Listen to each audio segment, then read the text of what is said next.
হিন্দুরা যদি সুরক্ষিত থাকতে চাও তাহলে হিন্দুত্বের পরিচয় দেওয়া বন্ধ করে দিতে হবে, মানে হিন্দু পরিচয় দেওয়া বন্ধ করে দিতে হবে। বাহ, কি সুন্দর যুক্তি, কি সুন্দর যুক্তি বাংলাদেশের প্রধানমন্ত্রী ইউনূস সরকারের। বাংলাদেশের এই প্রধানমন্ত্রী ইউনূস একটা সাংবাদিককে ইন্টারভিউ দেওয়ার সময় এই কথাটাই বলছে যে হিন্দুরা যদি সেখানে সুরক্ষিত থাকতে চায়, সেফ থাকতে চায়, হিন্দুদেরকে হিন্দু পরিচয় দেওয়াটা বন্ধ করতে হবে। Under siege. What do you say to them?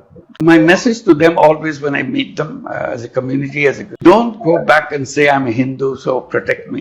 Always say I'm a citizen of this country. হিন্দুরা যদি বাংলাদেশে সুরক্ষিত থাকতে চায় তাহলে নাকি হিন্দুর পরিচয় দেওয়া যাবে না, তাদের বলতে হবে বাংলাদেশি। কি যুক্তি, কে দিছে একে নোবেল পুরস্কার, যার মধ্যে সামান্য মানবতাবোধ নাই।